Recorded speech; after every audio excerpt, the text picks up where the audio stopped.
পাঠিয়েছেন।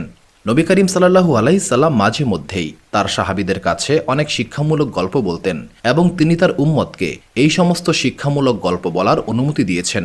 আবদুল্লাহ ইবনে আমর রাদিয়াল্লাহু তাআলা আনহু থেকে বর্ণিত, নবী করিম সাল্লাল্লাহু আলাইহি সাল্লাম বলেছেন, জ্ঞানের আলো মানুষের মধ্যে ছড়িয়ে দাও, যদি সেটা একটি আয়াত হয়। তবে নবী করিম সাল্লাল্লাহু আলাইহি সাল্লাম সতর্ক করে বলেছেন, যদি কেউ ইচ্ছাকৃতভাবে মিথ্যা বলে তবে সে যেন জাহান্নামের প্রস্তুতি নেয়। নবী করিম সাল্লাল্লাহু আলাইহি সাল্লাম বলেছেন, বনি ইসরায়েলের গল্পসমূহ বর্ণনা করো, কারণ এতে কোনো ক্ষতি নেই। তাদের গল্পে আশ্চর্য সব বিষয়বস্তু রয়েছে। মুসনাদে আহমদ হাদিস নাম্বার ২৬,৬০২।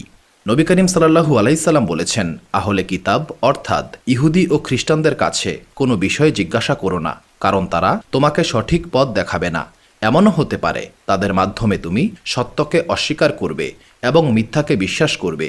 সহিহ বুখারী হাদিস নাম্বার ৭৩৬৩।